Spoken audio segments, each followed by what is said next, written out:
Olá, bem-vindo à nossa primeira ATPC dos anos iniciais do ano de 2021. Sejam todos muito bem-vindos. Meu nome é Natália, sou PCNP dos anos iniciais. Olá a todos, meu nome é Aline, também sou PCNP dos anos iniciais. Muito bom iniciar aqui a nossa formação com vocês nesse novo ano. Sejam bem-vindos. Bem-vindos, sou PCNP dos anos iniciais, sou a Edna. Olá, pessoal, começamos mais uma formação em 2022, direcionado às unidades escolares, esse ano com um novo layout. No ano passado a gente só trabalhava com as formações do EMAI, esse ano nós temos então a responsabilidade de fazer a TPC na semana B, e começamos aí então com temas bem importantes, e vamos começar então essa formação.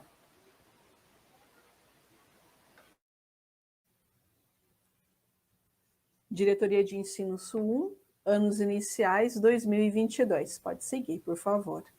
Agora, quais são os nossos combinados, né? Desde o ano retrasado, todas as nossas reuniões, a gente sempre faz os combinados, né, necessários para que aconteça uma boa formação. Então, procure um ambiente tranquilo para realizar, para poder participar, né, assistir essa formação. Mantenha o foco, prestando atenção, e faça as anotações que considerar necessárias. Os objetivos da formação de hoje são orientar a realização da sondagem e discuti-la como instrumento pedagógico que subsidia o planejamento e as intervenções do professor. Orientar sobre a organização do portfólio de sondagem em 2022.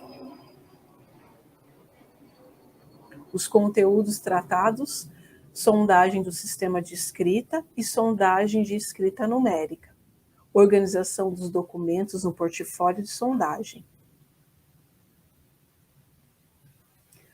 Hoje, para a nossa leitura inicial, nós apresentaremos um vídeo para a gente poder refletir, né, o que é possível, né, fazer durante pequenas situações, né, do nosso cotidiano. O que é possível eu, enquanto uma pessoa, um adulto, inserido em um determinado ambiente, o que é possível que eu faça para melhorar o ambiente onde eu estou, onde nós estamos, né? Então, o que está ao meu alcance? O que eu posso fazer para modificar aquilo que não está sendo agradável, que não está sendo suficientemente bom para que eu conviva ali, para que eu realize um trabalho num determinado lugar, ou que eu passe algumas horas em um determinado local. Vamos lá?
Right.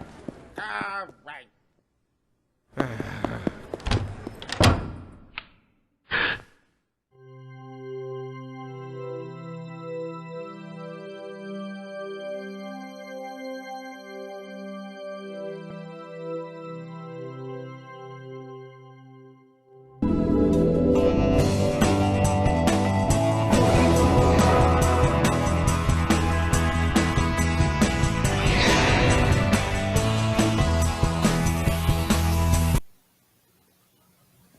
Então, como nós pudemos assistir agora no vídeo, parece pouco, né?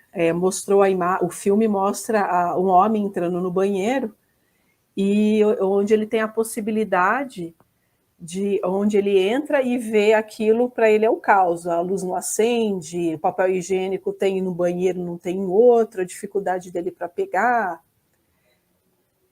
não consegue secar a mão, o sabonete está todo para fora, esparramado pela pia.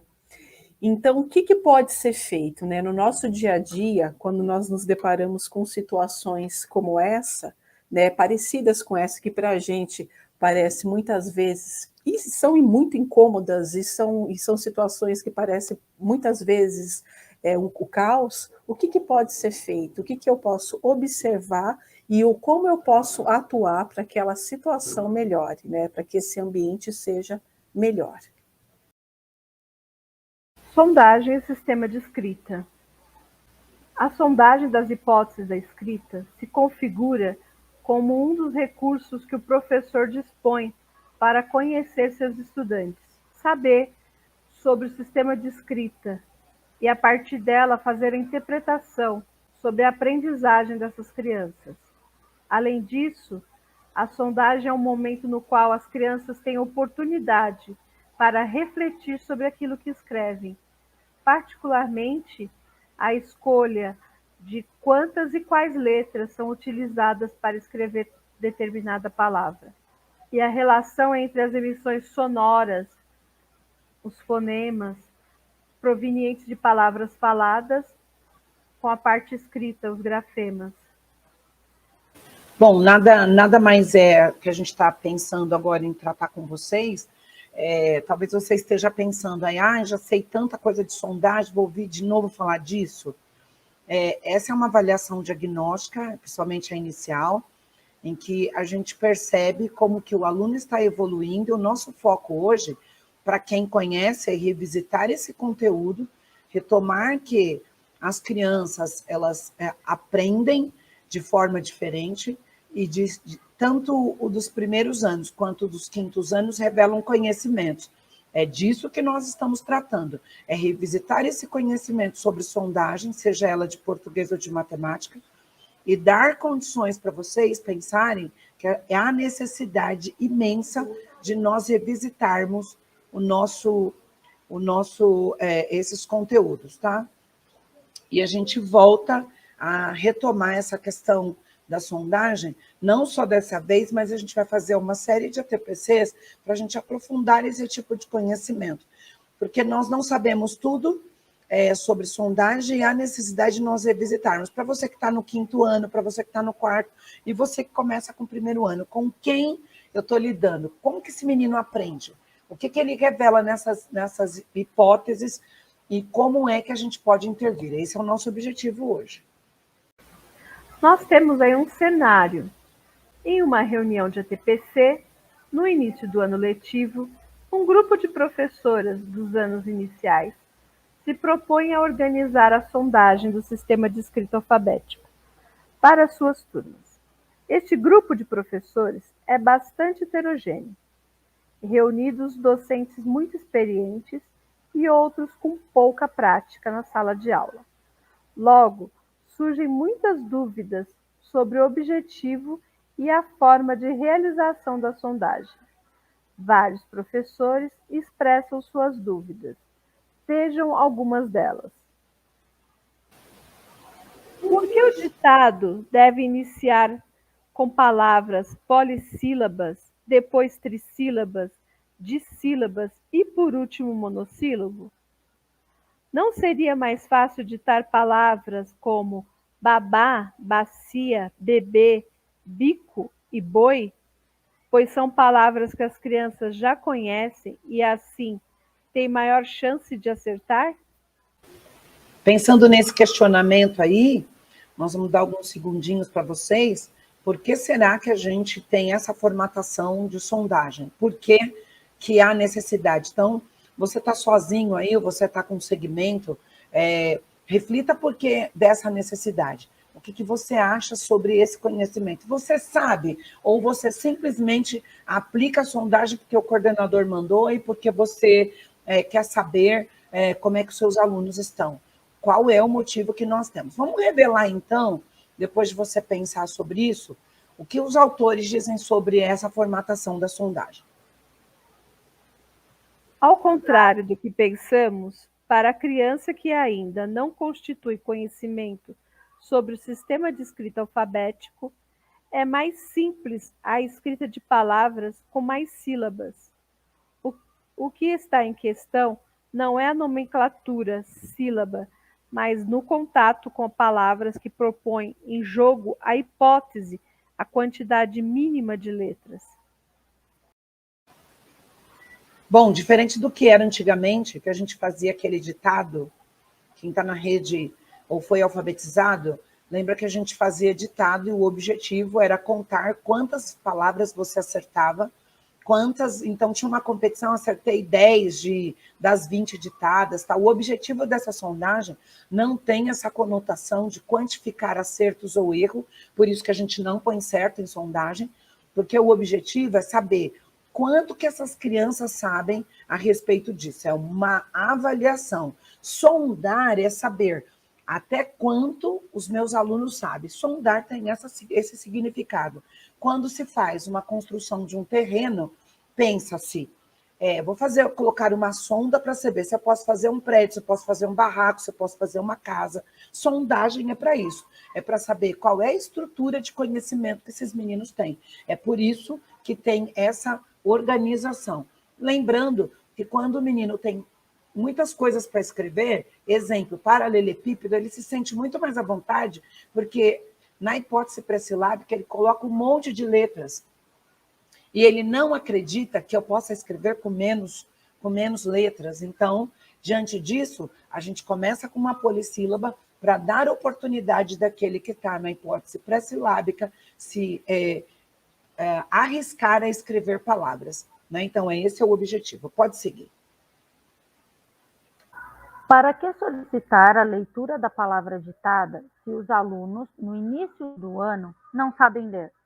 Não é uma tarefa muito difícil solicitar que alguém faça exatamente aquilo que ainda não sabe fazer? Então, por que a gente solicita a escrita de um aluno que ainda não sabe escrever ou ainda não tem domínio do sistema de escrita? Então, a ideia que a gente tem, né, é possibilitar que essa criança ela expresse suas construções cognitivas sobre o sistema de escrita, que é exatamente aquilo que a Cláudia acabou colocando, né? O aluno ele tem uma noção de que para escrever necessita de letras, mas ele não sabe, né? Sabemos que nenhuma dessas crianças elas chegam zeradas na escola. Ela sempre sabe alguma coisa, ela sempre já teve contato no dia a dia dela com alguma escrita, com alguma letra ou com alguma palavra no seu cotidiano, né? O que a gente precisa descobrir? A gente precisa observar e pensar e fazer o uso dessa prática de leitura e de escrita que ele tem acesso no seu cotidiano e que ainda, né, indiretamente mediada por outras pessoas com proficiência leitora e escritora. Então, o que se quer observar é que se essa criança ela ajusta aquilo que é falado com aquilo que ela está escrevendo, porque ela já tem esse contato no seu dia a dia, ou com o adulto que faz a leitura, ou com as palavras que ela vê no seu dia a dia, no contato com textos, com os livros, na televisão. Então, qual é o objetivo? Por que a gente faz esse ditado para uma criança que não sabe ler? Exatamente para a gente observar se essa criança consegue fazer esse ajuste do que é falado com aquilo que está escrito ou que ele está escrevendo. A próxima pergunta que nós temos é: durante a sondagem, eu devo ou não fazer a intervenção junto aos alunos? O que vocês acham? Ele está lá escrevendo. Eu faço essa intervenção ou eu não faço? Bom, a intervenção é importante ser feita durante a sondagem, porque dependendo de algumas perguntas que são feitas para o estudante, para as crianças, no momento que elas estão refletindo a respeito daquilo que elas escrevem, dependendo da pergunta, né, da intervenção que o professor faz, auxilia sim a reflexão da criança sobre aquilo que ela está escrevendo. Ou muitas vezes algumas vezes ela permanece escrevendo daquela maneira que ela acredita ser o correto, ou ela começa a refletir sobre aquela pergunta feita e vai dando e ela vai pensar mais um pouco naquilo que ela está tentando realizar e vai melhorando, vai refletindo a respeito. Dependendo da pergunta que o professor faz, ele reflete a respeito daquilo que foi trabalhado em sala de aula, né? Das situações, das listas de palavras, diferentes momentos que foram trabalhados com os estudantes em sala, e aí ele vai refletindo a respeito daquilo que ele já entendeu do que é o sistema de escrita, porque aos poucos ele vai avançando. Então, é importante que o professor faça intervenções? Sim, é preciso conceituar melhor o que são as intervenções. Então, antes de tudo, o que são essas intervenções, né? Melhor aqui explicando, são as situações de sondagem, são também situações de aprendizagem, né? Então, não são só aqueles momentos em sala de aula, mas aquele momento que eu estou ali, só eu e meu aluno, e está acontecendo a sondagem, esse é o momento dele refletir também, é mais um momento de aprendizagem. Neste momento, o professor deve fazer questionamentos à criança para melhor compreender o seu pensamento sobre o sistema de escrita. Por exemplo, para ajudá-la a ajustar o eixo quantitativo. Então, por exemplo, eu pedi para a criança escrever uma determinada palavra, na hora que ela vai escrever, ela escreve muitas letras. Peço para que ela leia, você pode ler para mim? Ela faz a leitura. Algumas vezes, o que acontece muitas vezes? A criança ela pega a borracha, ela vai apagar, ela vai tentar ajustar aquilo que ela escreveu, aquilo que ela está lendo. Então, como já foi colocado aqui, a sondagem é também um processo de aprendizagem, é essencial, sim, intervenções, boas intervenções do professor, boas perguntas, fazem com que as crianças reflitam a respeito daquilo que elas estão realizando. E a sondagem é um momento muito importante para que isso aconteça. Complementando aí o que a Natália falou, o fato de você fazer uma intervenção, e a gente já discutiu muito isso com professores, você não está dando resposta. Que as pessoas entendem que o fato de dar intervenção, de fazer uma intervenção, é de dar uma resposta, e não é você perguntando, como a Natália falou, vamos pensar que se a gente pediu refrigerante e a criança escreve 2 letras, você pergunta para ela, o que você escreveu? Aí, às vezes, a criança até esquece o que está escrevendo, então você retoma com ela. Que palavra que eu ditei? Aí você fala, a criança não percebe que palavra ditou. A professora ditou refrigerante. Você escreveu refrigerante aqui?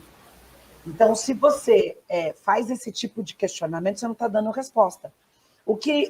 E existem algumas intervenções que também a gente precisa ter um pouco de cuidado. Com que letra começa e com que letra termina, para um aluno que está em fase de aquisição do sistema de escrita, não ajuda nada. Porque se ele soubesse com que letra começa, com que letra termina, ele escrevia, ok? Então, as intervenções é sempre para ajustar, no caso aqui a gente colocou o eixo quantitativo, somente para os alunos que estão na fase pré-silábica, silábica sem valor. Quando a gente passa para silábico com valor, a gente vai ajustar o eixo qualitativo, que a gente vai aprofundar em próximas formações. Mas a gente precisa entender o que são intervenções.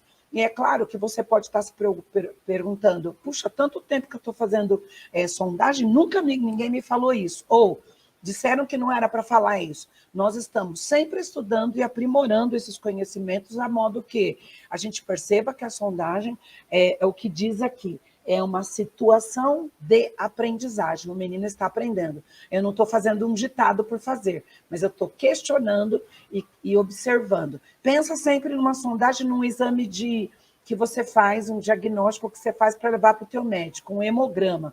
Quando você faz um hemograma e você olha lá, que está escrito que você está com a glicose alta, o médico automaticamente pergunta para você, está comendo muito doce?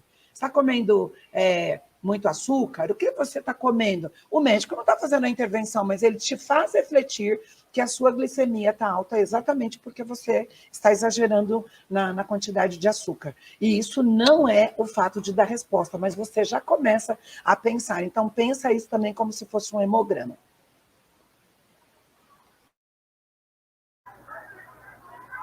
E a última pergunta que nós temos aqui é: por que ditar uma frase no ditado diagnóstico? Percebo que meus alunos têm um desempenho inferior na frase comparado à lista de palavras. Por que isso acontece? Então, por que a gente tem sempre ao final da sondagem uma frase? Justamente para que a gente consiga fazer o quê? Essa frase, ela não está ali por acaso. Ela tem um objetivo, que é observar se a criança ela estabiliza a escrita dessas palavras. Por exemplo, eu ditei lá a palavra maçã na minha lista. Eu vou ditar a frase: a maçã é vermelha. Eu quero ver se esse aluno ele faz essa relação da palavra que ele escreveu na lista com o que ele vai escrever lá na frase dele. Então, é perfeitamente esperado nessa fase que o desempenho da criança na frase ele seja bem inferior do que na lista de palavras. Outra coisa que a gente consegue é observar na frase. Ela não está ali por acaso. Ela está ali para a gente observar se ele faz se ele tem essa estabilização das palavras que a gente ditou com o que está na frase e a questão da segmentação. Esse aluno ele tem noção da segmentação das palavras, porque quando eu dito uma lista, é uma palavra embaixo da outra. Quando eu dito uma frase, está uma palavra ao lado da outra. Esse aluno ele já tem essa noção de que para onde acaba uma palavra, eu tenho que ter um espaço para iniciar a escrita da outra. Ele sabe, ele tem essa noção dos elementos que compõem uma frase, a questão da pontuação no final da frase, a questão da segmentação. Então, é de propósito que a gente coloca essa frase. Ela tem esse objetivo para avaliar a questão da segmentação, da estabilização das palavras e da questão da noção dos elementos que compõem uma frase, tá? E é completamente normal os estudantes terem um resultado inferior na frase comparado com a lista de palavras, tá? Lembrando que muitos professores, às vezes, muitos de nós, quando fazemos sondagem, nós temos uma preocupação que, às vezes, o aluno escreve até silabicamente mais próximo do alfabético na lista, e na frase ele dá uma variada na quantidade de letras. Aí o professor quer entender que a hipótese dele talvez não seja aquela que ele revela na lista, porque na frase ele apresenta maior dificuldade. E como a Aline falou, então, essa lista ela vem com alguns objetivos, ok? Então, não é para abaixar a hipótese do aluno em detrimento da frase, é pelo contrário, é só para seguir essa formatação. A frase vem com esses propósitos, para saber se escreve com letra maiúscula, minúscula, se põe pontuação, se tem segmentação, e se ele mantém a estabilidade da palavra que está na lista para a palavra que está na frase. É isso. Não precisa entender que é para melhorar ou piorar a dificuldade. Alguns professores questionam também o fato de, nossa, o menino não sabe nem escrever a lista, vai dar a frase. É com esse objetivo. E isso lá no 3º, 4º e 5º ano, a gente já começa a ter um olhar mais clínico. Quando o aluno chega na escola, a gente faz uma sondagem, ele escreve de um jeito. E vocês vão observar ao longo da nossa TPC que, ao final da última sondagem, o menino já teve uma melhora, uma variação linguística, olhando grafema, fonema, pontuação, segmentação. Ou seja, é realmente o que nós dissemos, uma condição de situação de aprendizagem. E para esse ano agora de 2022, nós teremos, além da sondagem escrita, né, do sistema de escrita, nós teremos também a sondagem de escrita numérica. A gente vai explicar para vocês mais ou menos como vai funcionar, mas todas essas orientações serão passadas, né, para o coordenador de vocês, onde vocês poderão conseguir aprofundar esse entendimento, tá? Então, vamos lá. Na sondagem de matemática, que são escritas numéricas, nós colocamos aqui sondagem para o primeiro ao segundo ano, terceiro e quarto e quinto ano. Se vocês observarem, alguns números são com maior dificuldade, menor dificuldade, mas tem um propósito. Exemplo, no primeiro ano, nós temos aí o número 6, que é um número muito próximo da idade deles, e muitas vezes as crianças estão vendo esses números, então é um número que faz parte do cotidiano. O número 10 é um número frequente, mas é um número redondo também, porque muitas vezes a gente vê no cotidiano o número 10 em vários lugares aí. O número 14, que a gente chama de número opaco, ou seja, que ele não está muito baseado na questão da fala, até para escrever. O menino tem essa dificuldade. Depois a gente vai aprofundar um pouco, mas está no documento da COPED quais são esses números e as explicações também. Aí a gente tem o número 41, que é um número que está baseado na fala, ou seja, 41. E ele também é o inverso do 14, o que demonstra aí a questão da posição do número. Em um momento ele é dezena, no outro momento ele é unidade. Então, tem aí a questão do valor posicional. A gente tem o número 86, que é também baseado na fala, o número 100, que é o número redondo, e as crianças vêm em vários lugares, muito parecido com o 10, e o número 2021, que é um número frequente por conta do ano, né? Embora nós estejamos em 2022, mas esses meninos estão vendo agora 2022, mas durante o ano inteiro, mesmo que ele esteja em casa ou não tenha frequentado, tem o calendário, tem os pagamentos, passa lá a virada do ano, então são números que nós colocamos aí para o primeiro ano, tá? No segundo ano, nós vamos ter outras variações de números. Por gentileza, Edna, lê para mim. Número 68. Baseado na fala, tá bom, gente? Então, tanto o 68 quanto o 86, ele tem o mesmo propósito na questão do valor posicional. A criança já consegue perceber, não consegue perceber o valor a posição desses números. Aí, o próximo número é o 101. O 101 é o zero intercalado para os alunos de terceiro e quarto ano. Muitas vezes o menino escreve baseado na fala, põe o número 100 e depois o 1.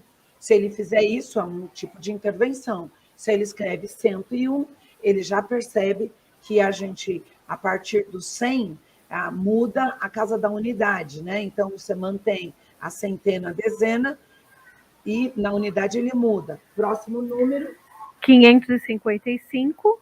No 555, são 3 números que se repetem. Muitos alunos passam por essa hipótese, não acreditando que eu preciso escrever 3 números sequenciais, muitos passam por essa hipótese, acreditando que não há possibilidade. E também ele pode se colocar o 500, o 50 e o 5, que é a questão de organizar e se apoiar na fala. Então, também tem um tipo de intervenção. 300. É um número redondo, né? Então, a gente colocou aí para saber se os meninos conseguem fazer isso. Alguns alunos acrescentam zeros, né? Não entendendo que o número 300, por ser um número que parece que é grande, ele faz essa relação com a quantidade de zeros. Isso acontece também no 1080, que ele pode também acrescentar números para esse número, se basear na fala e fazer essa relação do zero, né? E aí, por fim, o 2022, que é um número frequente por conta do ano que nós estamos. Temos no quinto ano o número 12. Número 12 é um número opaco, né? Ou seja, o menino não dá para se basear na fala. E a Carolina fala muito desses números, mas a gente pode aprofundar isso também nas próximas formações, quando a gente tiver escritas aí para a gente discutir. 54. O 54 e 45 é a mesma situação que a gente apresentou nos anteriores, é para verificar se o aluno tem visão do valor posicional destes números. O 400 é a quantidade dos zeros, ou seja, ele tem essa sequência, né? Ele se apoia em algum lugar para escrever esse número, ou ele acrescenta mais zero do que o necessário. 346 e 634. Também tem a mesma visão do valor posicional, aí lá na frente nós estamos com desenho e unidade, aqui atrás a gente está com centena, desenho e unidade. Ele mantém o valor posicional ou não, né? 2.408. Que é um número baseado ele pode se basear na fala, né? 2.400. E aí ele vai colocando a quantidade de zero, decompondo o número, apresentando o número. Isso acontece muito quando o menino está ainda na aquisição da escrita numérica. E o 3.120, que é um número que termina com zero, como é que ele faz isso? Tudo isso é muito novo para todo mundo, para alguns professores não. Nós já fizemos esses estudos em 2019, com vários coordenadores, então há a possibilidade aí de aprofundar com vocês. Para isso, nós colocamos aí uma planilha que vai facilitar para vocês, tá? Essa planilha ela é muito parecida com a planilha que a gente apresentou para a sondagem de palavras, mas ela tem aí o nome do aluno, primeira sondagem, qual é o nível que o menino está, e embaixo aqui da planilha, vocês vão ver na próxima tela, vai ter aí a descrição do nível de cada aluno e a quantidade. Exemplo, se eu tiver 20 alunos no nível 1, eu tenho uma intervenção. Se eu tiver um aluno só, é outra intervenção. Então, aí facilita para vocês essa organização dessa sondagem numérica. O importante, para complementar o que a Cláudia falou, é que a questão dos tipos de números que são necessários que toda sondagem numérica tenha, eles estão descritos, estão bem explicadinhos quais são os números essenciais que devem constar nas sondagens de números, toda vez que forem feitas. Então, toda vez que for fazer, lá no documento orientador, que já foi encaminhado para todas as unidades escolares, ele coloca o porquê de cada um daqueles números ali falados anteriormente, né? Que são os números que têm os nós, são considerados nós, os números transparentes, os números opacos, os algarismos iguais, os zeros intercalados e os números a partir de generalizações, que são aqueles números com a data do ano, né, com o número do ano, que aí a partir dele também consegue se escrever os demais anos, os demais números, né, para ter uma referência. Mas tudo isso está sendo muito bem explicadinho no documento orientador sobre as sondagens, tanto de palavras quanto de números, que foi encaminhada semana passada para todas as unidades escolares. E para a gente finalizar aqui, né, pensando em todos esses documentos que nós temos, é importante a gente organizar o nosso portfólio. Todos esses documentos que nós estamos apresentando aqui na formação de hoje, eles foram encaminhados para a unidade escolar, para o e-mail do pedagógico e do administrativo da escola. Todos os coordenadores já têm acesso a esses documentos. Lembrando que algumas escolas já têm essa organização, né? Então, nós vamos apresentar aqui como deve ser organizado essa documentação, para vocês terem o acesso e fazer o acompanhamento da evolução dos seus alunos. Então, por que a gente precisa organizar um portfólio de sondagem, né? Cada uma das sondagens, elas podem ser organizadas nesse portfólio, e ele é importante por quê?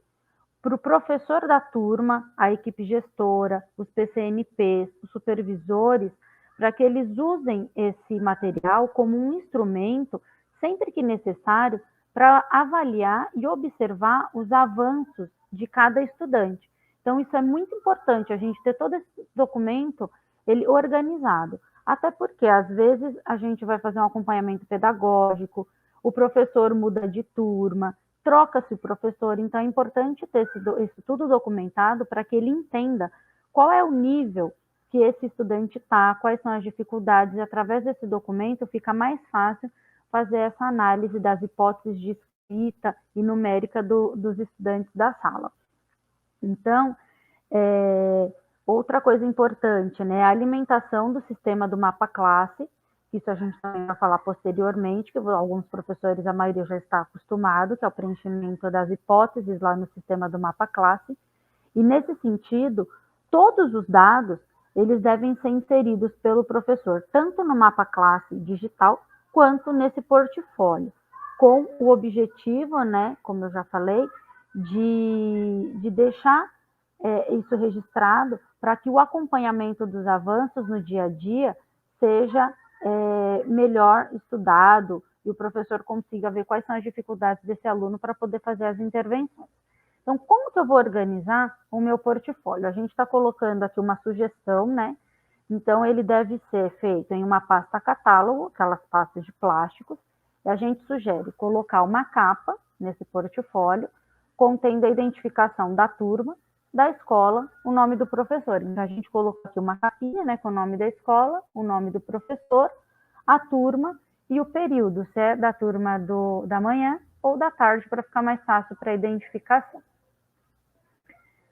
Depois da capa, nós colocamos o mapa classe, que é aquele que o coordenador entrega para vocês, onde vocês pintam as hipóteses e colocam as faltas, onde ele contém aqui o nome do aluno. É importante seguir essa ordem pela lista, né, que vocês recebem lá da secretaria da escola, o ano, a idade do aluno, a hipótese e as faltas, de acordo com cada sondagem, e aqui no campo de observações, vocês colocarem se o aluno ele possui alguma deficiência ou alguma dificuldade. Por exemplo, o aluno faz acompanhamento psicológico, o aluno tem baixa visão, então sempre fazer esse registro.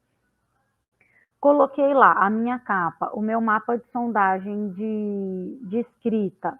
Vou colocar atrás dele o mapa de sondagem de escrita numérica, que é esse que a Cláudia acabou de apresentar para vocês com as hipóteses numéricas. Coloquei os dois mapas, vou colocar a lista de alunos, a recebida pela unidade escolar, pela secretaria, que todos os professores recebem no início do ano. Por que é importante colocar essa lista? Nela contém a data de nascimento, o RA do aluno e se o aluno tem algum registro no sistema da sede, se o aluno tem alguma deficiência, se ele faz algum tratamento, qualquer coisa que fuja do padrão, que tenha uma observação, que esteja registrada no sistema, vai aparecer para vocês lá na lista que é recebida pela secretaria da unidade escolar. Então, é importante ter essa lista dentro do portfólio também, e para eventuais consultas de alunos transferidos, alunos que foram inseridos no sistema. Então, recebeu a lista da secretaria, tira uma cópia e coloca no seu portfólio. Depois nós temos o documento, né, com o nível de conhecimento dos alunos sobre o sistema de escrita, onde ele mostra algumas orientações sobre as hipóteses de escrita do aluno, como fazer essa avaliação. Esse documento também está disponível no e-mail que nós encaminhamos para a escola, o coordenador pode disponibilizar para vocês, e a gente também vai deixar aqui no final da formação um link com todos esses materiais para quem quiser baixar, imprimir, a gente vai deixar para vocês também. E, por último, não menos importante, né, um saquinho plástico para cada aluno em ordem alfabética. Então, na parte da frente, vocês coloquem a sondagem do sistema de escrita e no verso desse saquinho, a sondagem numérica. Então, é importante que essa sondagem ela seja feita, né? A lista de palavras ditadas, lembrando que elas são sempre enviadas pela diretoria, não é o seu coordenador que inventa ou um professor que passa, então é sempre orientado pela diretoria de ensino, tanto a lista de palavras quanto a frase é encaminhada todos os bimestres por nós. Então é importante que essa lista ela seja escrita em letra bastão, tá? E cada sondagem ela seja dividida em um quarto de folha sulfite e seja colocado na mesma folha para vocês conseguirem fazer esse acompanhamento. Eu vou mostrar daqui a pouquinho essa folha. Eu só quero completar uma coisa, Aline, desculpa, deixar bem claro que mesmo que o aluno esteja no 5º ano, a sondagem é feita deste jeito, com letra bastão ou caixa alta, ok? Mesmo aqueles que são alfabéticos. E mais na frente, nós vamos falar um pouco sobre a necessidade de trabalhar com letra cursiva ou não. Então, para essa sondagem, todos os alunos farão com letra bastão, ok? Para a gente não ter o problema do aluno escrever com letra cursiva e ter algum problema de ortografia e o professor não conseguir entender a letra do aluno. Então, nessa sondagem, todos farão a lista de palavras e todos farão com letra bastão ou caixa alta, tá bom? Outra observação que nós colocamos aqui, né? Todos os alunos deverão ser avaliados, mesmo em que diferentes datas. A avaliação começou no dia 7, meu aluno só veio no dia 9, não tem problema. Faça a sondagem dele dentro do período que a diretoria encaminha para a avaliação desse estudante, tá? Então, faça essa avaliação individual, como a Cláudia falou, com letra bastão. Não esqueçam de fazer as anotações ao lado com a leitura do estudante e as palavras que foram ditadas. E, após a realização da primeira sondagem, e constatado que esse aluno ele está na hipótese de escrita alfabética, esse aluno passa a fazer a sondagem da produção de texto. E todas essas produções, elas também devem constar lá no plastiquinho com o nome do aluno dentro do seu portfólio. O documento que nós colocamos como sugestão aqui para colocar as sondagens, primeiro a gente tem aqui o de língua portuguesa, onde você vai colar aqui a folhinha com a lista que os alunos escreveram, e embaixo assinalar qual é a hipótese de escrita dele. É importantíssimo que o professor assinale qual a hipótese o aluno se encontra. Não adianta eu fazer a marcação, eu colocar a escrita da lista de palavras e não marcar a hipótese, fazer a avaliação. Isso é muito importante porque é essa hipótese que vocês vão digitar lá no sistema do mapa classe. Então, se eu tenho um portfólio organizado, com todas as marcações, na hora que eu for digitar lá no sistema, fica até mais fácil para eu fazer essa consulta. E aqui ao lado nós deixamos também um modelo para vocês fazerem a sondagem de números, a sondagem numérica, com os níveis aqui para vocês assinalarem. Na primeira sondagem, nível 1, 2, 3, 4 ou 5, e assim por diante. Como eu falei, todos esses documentos estarão disponíveis, a gente também vai deixar o PowerPoint para vocês seguirem, e é importantíssimo manter o portfólio sempre organizado. Por que a gente pede essa organização de uma folha ao lado da outra? Na hora da avaliação, é mais fácil para eu visualizar a hipótese que meu estudante estava para a hipótese que ele evoluiu ou não. Se eu coloco um em cada folha, eu preciso ficar virando a folha, então para fazer a análise ela é mais difícil. Então a sugestão que nós damos é essa daí de colocar uma folhinha ao lado da outra. Caso vocês tenham alguma dúvida dessa organização, todas essas orientações foram passadas também para o coordenador de vocês. Vocês podem tirar dúvida com eles, tá bom? Nós vamos deixar aqui a referência bibliográfica do material que nós utilizamos para essa formação. Os nossos contatos, caso vocês precisem tirar dúvida, encaminhar alguma sugestão ou alguma ação que vocês fizeram na unidade escolar. E a gente agradece aqui a participação de todos vocês na nossa formação de hoje. Menina? Agradeço a participação de todos e espero que essa formação seja muito útil para o trabalho de vocês. Obrigada por participarem da nossa primeira formação do ano de 2022. Bom, e a gente tem aí 45 minutos, é muito pouco para falar tudo isso que a gente gostaria de falar, talvez tenha ficado algumas dúvidas, então vocês têm um apontamento de presença e na avaliação a gente vai deixar um espaço para vocês colocarem dúvidas. E lá a gente consegue mandar por e-mail, entrar em contato com o coordenador para tirar as dúvidas que vocês têm, e aí a gente aí segue trabalhando durante esse ano todo. Esperamos que vocês estejam bem e que tenhamos um ano extremamente profícuo e cheio de conhecimento e desafios. Tchau, tchau, gente.